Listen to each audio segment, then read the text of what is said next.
បាទសួស្តីសូមស្វាគមន៍មកកាន់ Channel Tech Lecture បន្តទៀតថ្ងៃមុនយើងដល់មាត្រា32ណាថ្ងៃនេះយើងបន្តផ្នែកទី8គឺចាប់ពីមាត្រា33ទៅអញ្ចឹងសូមបញ្ជាក់បងប្អូនផងដែរមុននឹងខ្ញុំបន្តសូមបងប្អូនជួយ Subscribe Channel ណាឬក៏បងប្អូនមានសំណួរពាក់ព័ន្ធជាមួយនឹងវីដេអូមុននេះបងប្អូនអាច comment សួរនៅវីដេអូមុនក៏បានឬក៏នៅក្នុងខាងក្រោមវីដេអូនេះក៏បានដែរបាទអញ្ចឹងកុំឲ្យខាតពេលខ្ញុំបន្តមាត្រា33តែម្ដងពាក់ព័ន្ធជាមួយនឹងប្រាក់ចំណូលប្រភពកម្ពុជាអញ្ចឹងដោយមិនមានកម្រិតត្រឹមប្រាក់ចំណូលដូចខាងក្រោមប្រាក់ចំណូលប្រភពកម្ពុជារួមមានបាទអញ្ចឹងបានន័យថាពាក្យកន្លែងនេះបានន័យថាដោយមិនមានកម្រិតតែប្រាក់ចំណូលខាងក្រោមនេះបានន័យថាមានចំនួនប្រមាណគឺមាន10ចំណុចន័យថាមានប្រភេទចំណូលមួយចំនួនគេ treat ទៅជាប្រាក់ចំណូលប្រភពកម្ពុជាដែរប៉ុន្តែអត់មាន mention នៅក្នុងហ្នឹងទេព្រោះធម្មតាច្បាប់យើងចែងយើងអាចចែងទាំងអស់ហ្មងបានដោយសារវាមានច្រើនអញ្ចឹង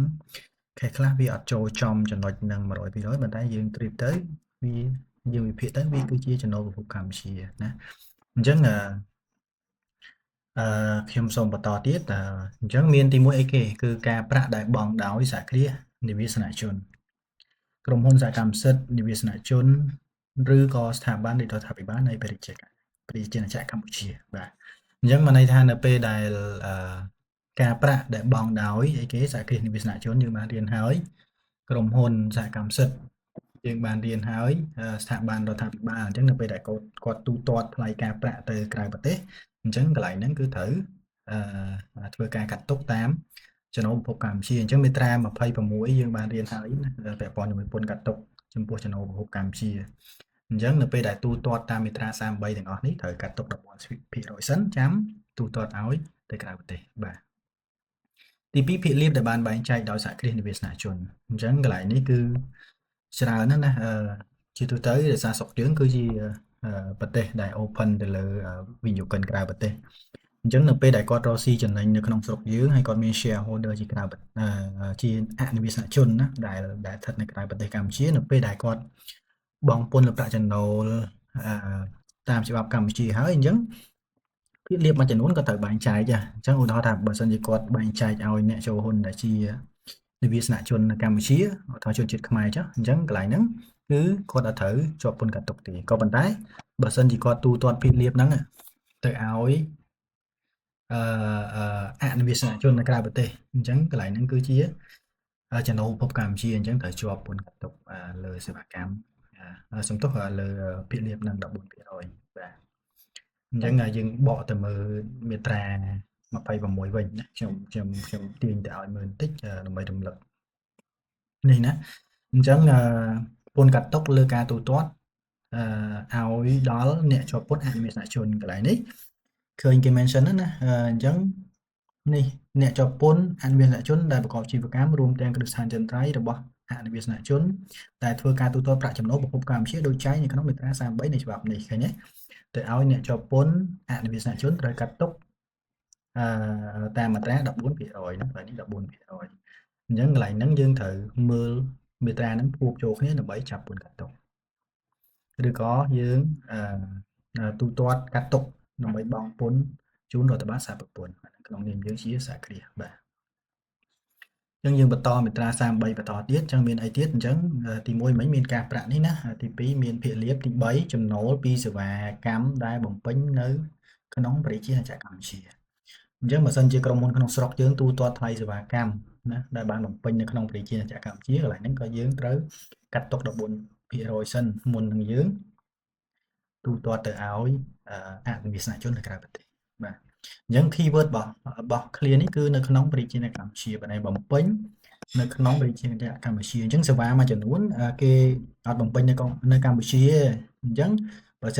សិនជាសេវាហ្នឹងគឺបំពេញនៅក្រៅប្រទេសកន្លែងហ្នឹងក៏អត់ជាប់ដែរណាកន្លែងហ្នឹងក៏អត់ជាប់ដែរគេអត់ត្រៀមថាវាជាចំណូលប្រភពកម្ពុជាទេណាអញ្ចឹងទី4នេះគេប្រាក់ចំណូលពីការគ្រប់គ្រងនិងសេវាបច្ចេកទេសដែលបានទូទាត់ដោយបុគ្គលនិវាសនជនណាអញ្ចឹងចំណូលពីសេវាបច្ចេកទេសឬក៏សេវាគ្រប់គ្រងកន្លែងហ្នឹងទៅមុនទូទាត់ទៅកាត់ទុក 14% ដែរណាកន្លែងគឺត្រូវត្រៀមទៅជាចំណូលប្រភពកម្ពុជាទី5ប្រាក់ចំណូលដែលបានមកពី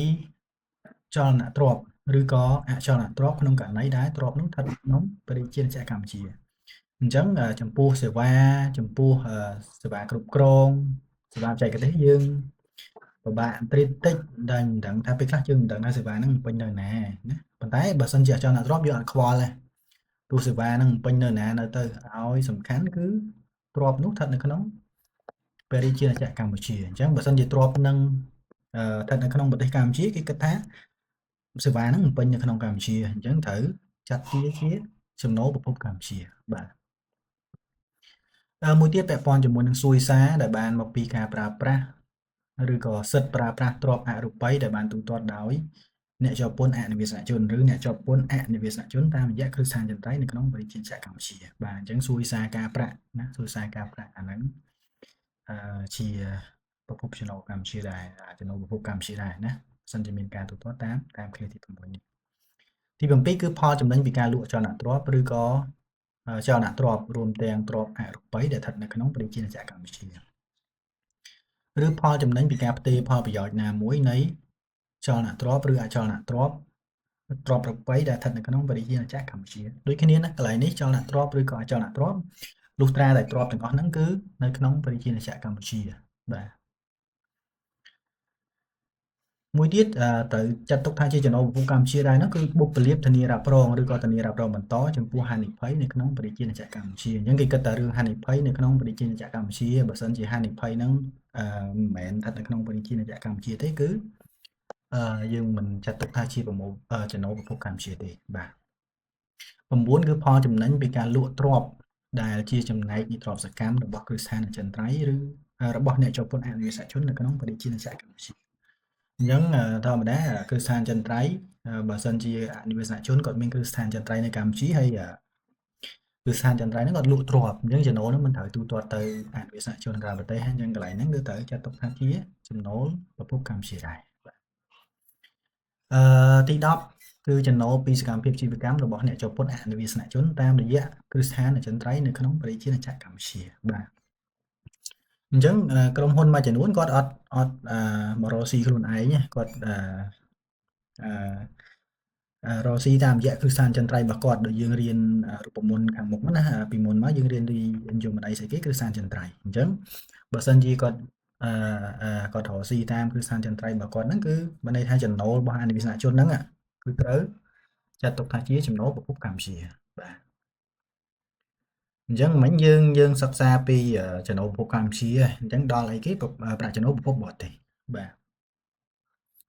អញ្ចឹងរាល់ប្រាក់ចំណូលដែលមិនមែនជាប្រាក់ចំណូលប្រភពកម្ពុជាដោយមានចែងក្នុងមាត្រា33នៃច្បាប់នេះត្រូវចាត់ទុកថាជាចំណូលប្រភពបរទេសអត់ប្របាកឯងកន្លែងហ្នឹងបានន័យថាយើងមើលតាបើសិនជាអត់ចូលប្រភពកម្ពុជាអាហ្នឹងចំណូលប្រភពបរទេស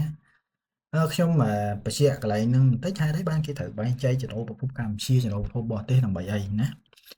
ក្នុងគោលបំណងនៃការបែងចែកនេះយើងរៀនពីមុនមកណាយើងរំលឹកពីដើមច្បាប់របស់យើងបន្តិចថាសម្រាប់បុគ្គលនិវាសនជនណាបុគ្គលនិវាសនជនគឺយើងត្រូវជាប់ពន្ធទាំងចំណូលប្រភពកម្ពុជានិងប្រភពបរទេសប៉ុន្តែបើសិនជាអ្នកជាប់ពន្ធជាអនិវាសនជនអញ្ចឹងយើងជាប់ពន្ធនឹងប្រាក់ចំណូលតែប្រភពកម្ពុជាទេហ្នឹងបានគេបែងចែកថាស្អីទៅគេឲ្យខ្ញុំន័យស្អីទៅចំណូលប្រភពកម្ពុជាស្អីទៅជាចំណូលប្រភពបរទេសអញ្ចឹងគោលបំណងនៃការបែងចែកហ្នឹងគឺអញ្ចឹងណាគឺដើម្បីកំណត់ពន្ធថាមួយណាជាប់ពន្ធមួយណាមិនជាប់ពន្ធបាទអញ្ចឹងមាត្រា35ណាខ្ញុំបញ្ចប់ផ្នែកទី8មាត្រា35និយាយពីការកំណត់ប្រភពចំណូលបាទប្រភពចំណូលអញ្ចឹងក្នុងករណីដែលគ្មានព័ត៌មានគ្រប់គ្រាន់ដើម្បីកំណត់ថាប្រភពចំណូលឬក៏បើសិនបើវិធាននានាពុំអាចឆ្លុះបញ្ចាំងឲ្យបានច្បាស់លាស់នៅរាល់ចំណូលនៅប្រាក់ចំណូលពីប្រភពណាមួយបាននោះទេរដ្ឋបាលសារពន្ធជាអ្នកកំណត់ប្រភពនៃប្រាក់ចំណូលនោះកន្លែងហ្នឹងមានន័យថាម៉េចកន្លែងនេះរដ្ឋបាលសារពន្ធគាត់មានសិទ្ធិណាគាត់មានសិទ្ធិអញ្ចឹងឧទាហរណ៍ថាយើងជាក្រុមហ៊ុនណាយើងរកស៊ីយើងបែងចែកប្រាក់ចំណូលទៅអនិវាសនជនអីចឹងទៅអញ្ចឹងយើងវាអត់ចូលនៅក្នុងករណីនេះទេណាក្នុងករណីនេះទេអញ្ចឹងវាអត់ចូលនៅក្នុងករណី1ដល់10នេះទេណាបងចំណូលប្រភពកម្ពុជាអញ្ចឹងយើងញែកអត់ចេញទេ ដោយសារវាមាន case មកវិញធម្មតាច្បាប់យើងអានមកស្រួលអញ្ចឹងតែនៅពេលដែលចេញ operation ឬក៏ចេញប្រតិបត្តិការអនុវត្តមកគឺយើងស្មុគស្មាញអញ្ចឹងឧទាហរណ៍ថាយើងញែកអត់ចេញអញ្ចឹងយើងញែកអត់ចេញអញ្ចឹងរដ្ឋបាលសារពន្ធគាត់មានសិទ្ធិកំណត់ថាតើប្រភពចំណូលហ្នឹងគឺជាប្រភពចំណូលកម្ពុជាឬក៏ប្រភពចំណូលប្រាក់ចំណូលប្រភពបរទេសបាទអញ្ចឹងគាត់មានសិទ្ធិណាអញ្ចឹងកន្លែងហ្នឹងអញ្ចឹងផ្នែកទី8គឺមានប៉ុណ្ណឹងអញ្ចឹងបងប្អូនមានចម្ងល់ទេអាច comment នៅខាងក្រោមណាហើយជាសំណូមពរបងប្អូនអាចជួយ Subscribe Channel ណាដើម្បីតាមដានរាល់ព័ត៌មានពាក់ព័ន្ធជាមួយនឹងពន្ធដារក៏ដូចជាបទបញ្ញត្តិថ្មីៗដែលចេញជាបន្តខ្ញុំនឹងអាប់ដេតជូនបងប្អូនទាំងអស់គ្នាបាទអញ្ចឹងយើងនឹងបន្តផ្នែកទី9នៅវីដេអូក្រោយទៀតបាទសូមអរគុណ